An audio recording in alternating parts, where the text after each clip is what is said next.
welcome to Scrappin with Sheri and virtual crop sketch number 4 from the May 2025 virtual crop.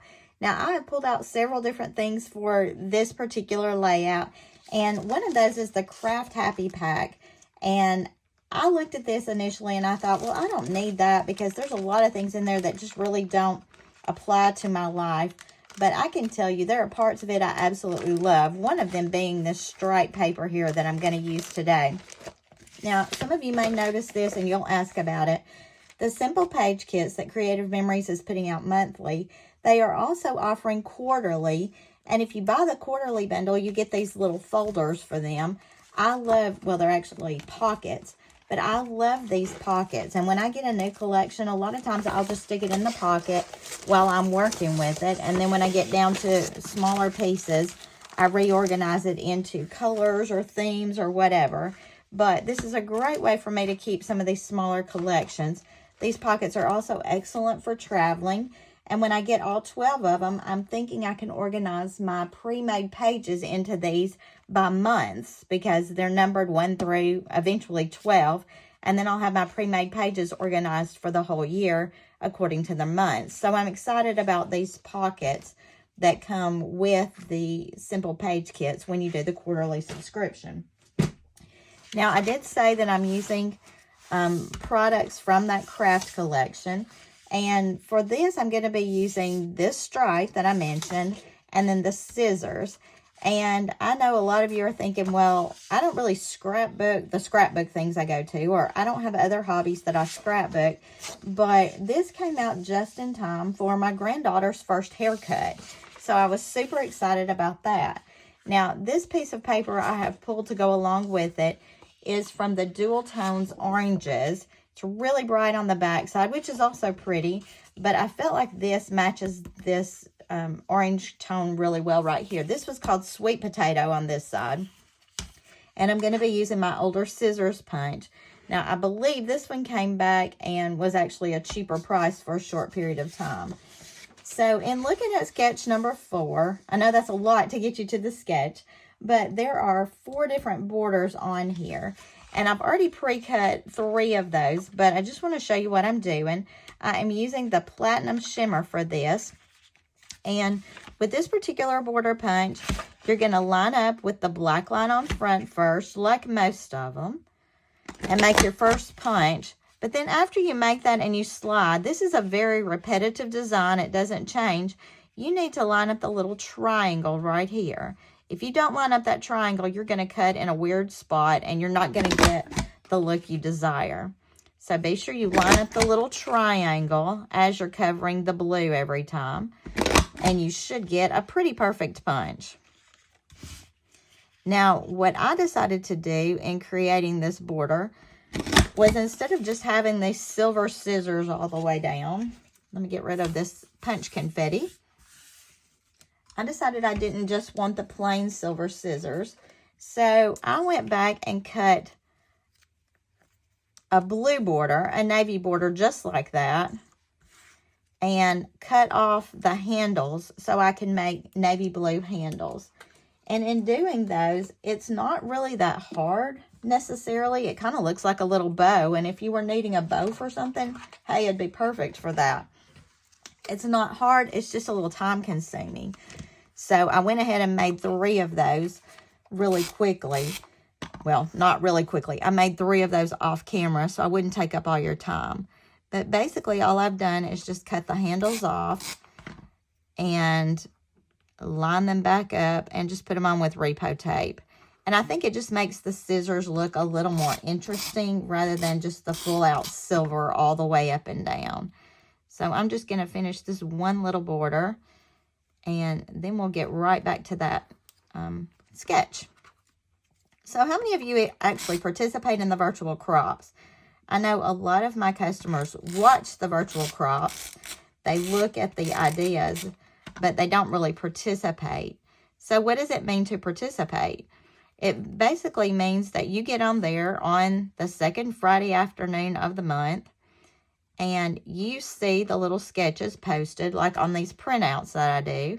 I do print all of mine because I keep them afterwards because I think the layouts are just great. and you do your page with that layout as an inspiration. And do you have to copy it exactly? No. This is just like what we do on Scrappin with Sheri. We take parts of it we like and we tailor it to make it our own. We customize the sketches for our needs and our photos. And then you can post them back on that virtual crop group using the hashtags. And the hashtags are always shown with the sketch. And it enters you into random drawings. And they post these on Friday initially. You have until the following Tuesday to do the sketches. I think it's Tuesday night at midnight or something like that. And post them on the virtual crop page. And then they do the random drawings and they award prizes to one person for every sketch. So 4 different prizes are awarded. I think it's 1 for each sketch. And you have an opportunity to win, but you also have the opportunity to see what everybody else does, which I think is super fun. So we've got all our borders done.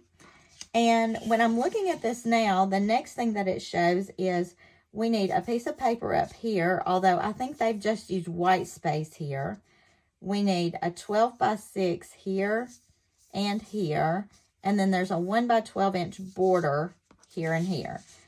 So I said that all really fast, but what basically is going to happen is I am going to cut this paper, both of these sheets, into 6 by 12s. So let me grab my 12 inch trimmer. Now for this, I want to cut the cross section of the stripes. This is not really going to matter. It's going to go both directions anyway, but I'm going to cut across it this way. So I need to open up that arm to get to my 6 inch mark.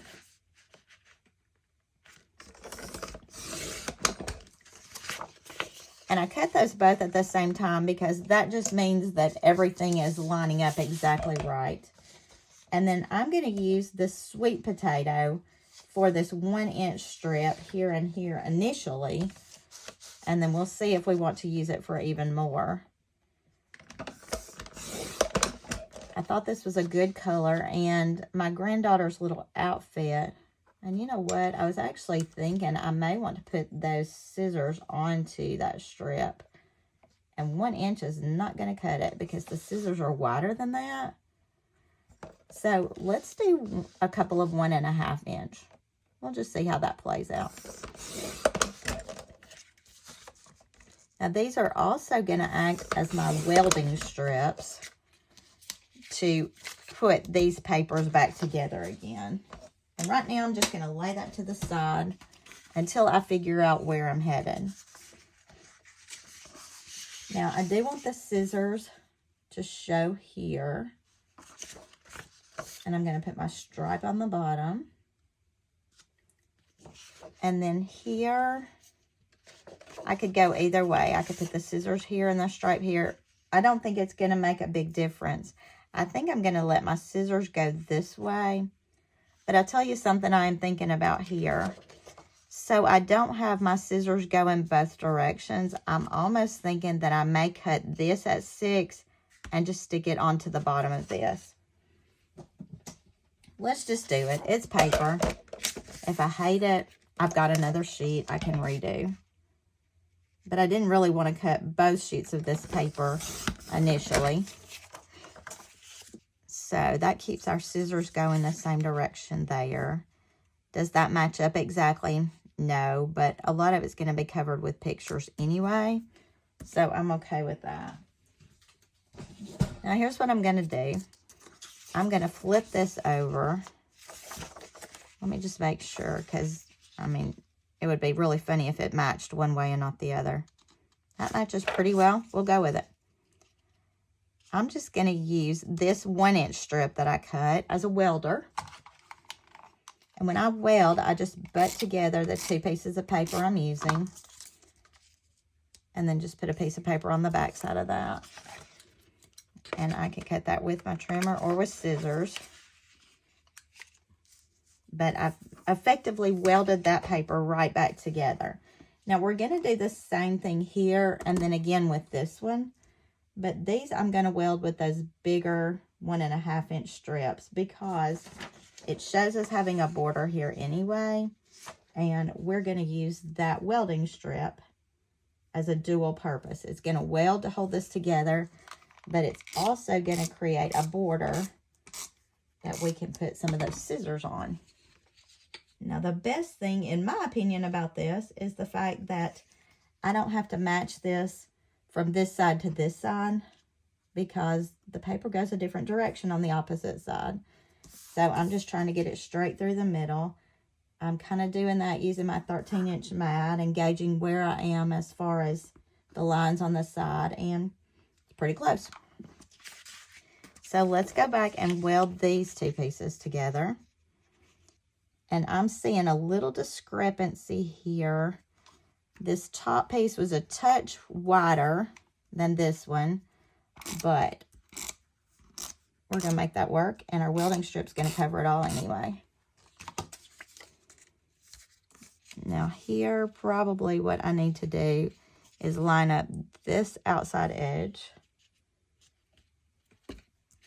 And then I'm just going to line my welding strip up here. And I'm trying to make it about the same top to bottom. All right. I think that one's as close as I'm going to get. Now, in looking at my sketch, they have a border down this side. I'm okay with that. We're putting a border on this big welding strip that we cut. There's a border on this welding strip. And in all actuality, you could have cut behind the pictures here and made that border, but it's all right with me. And then a border along here. And I do like the look of that. I like all the scissors on there. So let's use our repo tape and our mat and get those stuck down. And then we'll be to the picture part. Now remember, I don't put repo tape on every little piece of a strip just because I page protect her pretty quickly, and I don't necessarily worry about those pictures flopping up. Now, some of my in-person customers were asking me not long ago, do you scrapbook chronologically? Well, the answer to that is yes and no. In my album, it is chronological, but if I'm scrapbooking and I see a layout like this that I know works perfectly for some pictures I have, I skip ahead to those pictures because I'm so excited to get them done. Out of repo tape.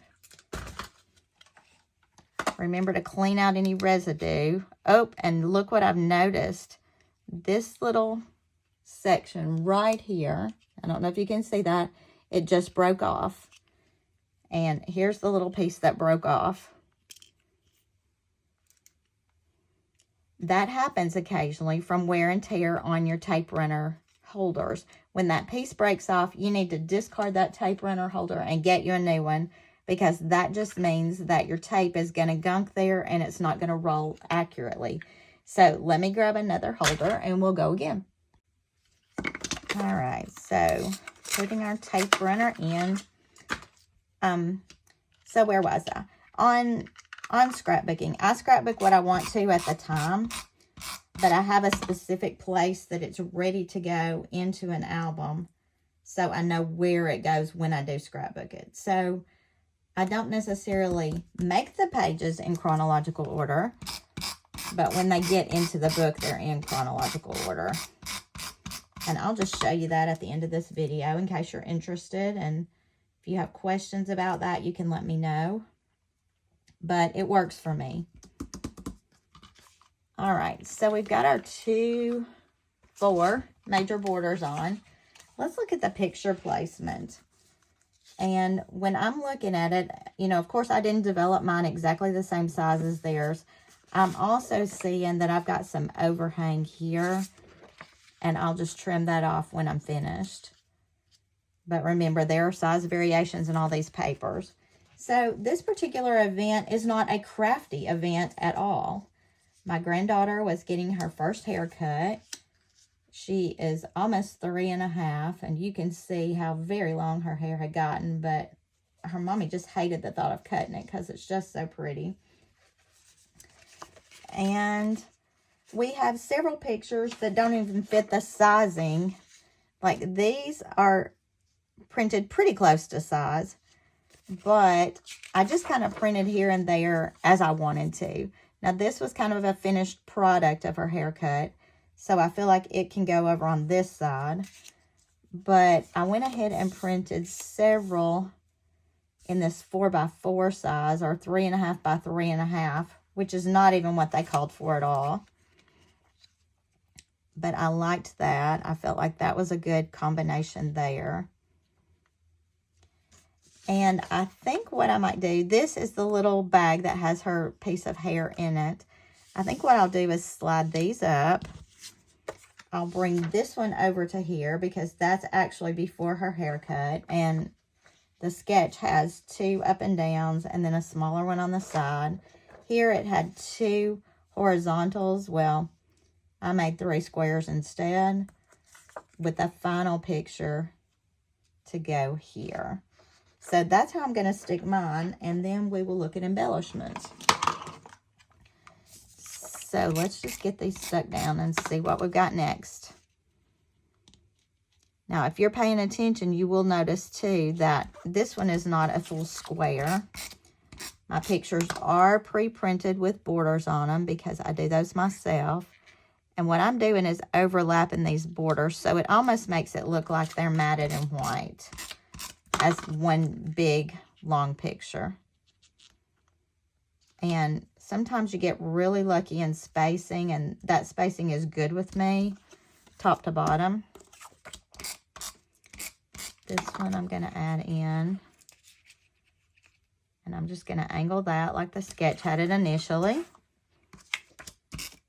I've got 3 over here to pop in. And I do think just to give me a little more space on that side, I'm going to scoot these over just a touch. And this will obviously need some journaling.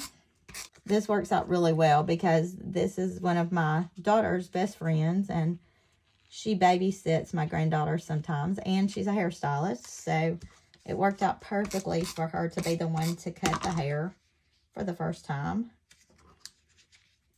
And I think I'm going to go underneath that one. And I am angling in a way that I'm leaving lots of the scissors showing here and there. Now, what they've suggested is a title here with journaling over here. I think I will do all of my journaling in this space right here. So I'm going to leave that spot open. Now, one thing I'm noticing right off the bat is the fact that with these pictures having kind of a lighter background and on the lighter colored papers, they don't really pop as much as I would like for them to. So let's look at what a little touch of navy from our scissor handles would do for that. So I've got this leftover piece from where I did scissor handles, and my pictures are sticking together. But let's just see how much that changes things. If it changes it a lot, yeah, we definitely need to go with it. Sometimes you try something like this and you don't see enough difference to make it worthwhile. I do think this is going to make a big difference, though. And I'm grabbing my photo trimmer. And I can see all these little triangles at the bottom where I use this for my borders. I should have trimmed those triangles off first, but my eyes are so bad right now, I can't hardly see those triangles.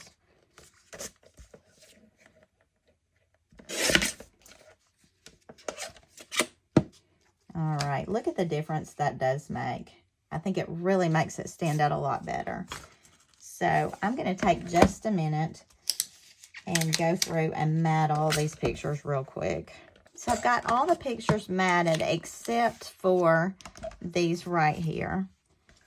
And I'm debating in my head what I want to do about that, if I want to pull them all up. My first thought was, oh, I could just put strips down either side. Well, if I do that, I'm still going to have space top and bottom.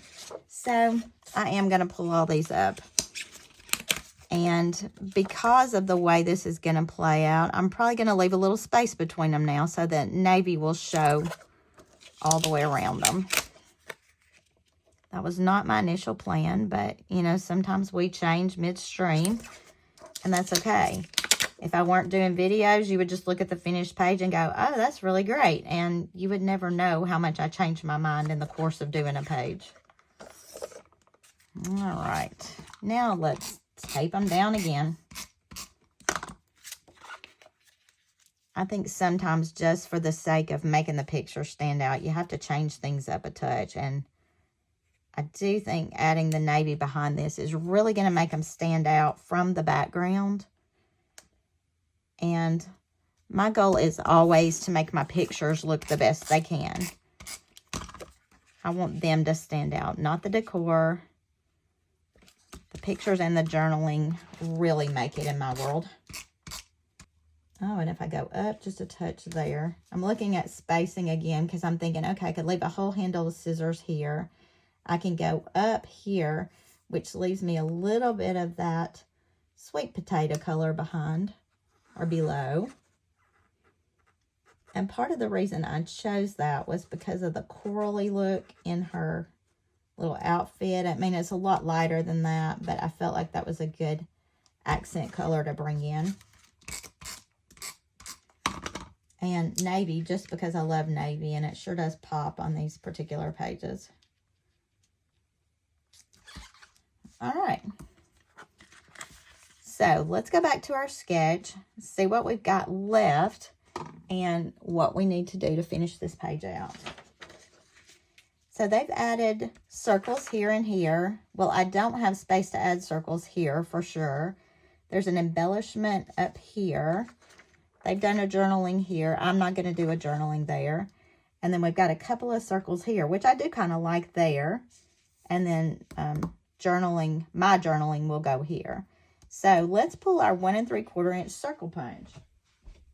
Now, in pulling that, I want to show you some of the embellishments. And I really only pulled a couple of things. I pulled these little scissors because these were in the Craft Happy pack. And then I pulled the cameras because here again, it kind of fits. You know, she's getting her hair cut. We're taking all these pictures. So I pulled those. Now, I'm not sure how they're going to look because they're a lot bigger than those circles are going to be. So maybe instead of circles here, I just need to make a background for these embellishments. And let's do that with our navy that we were working with.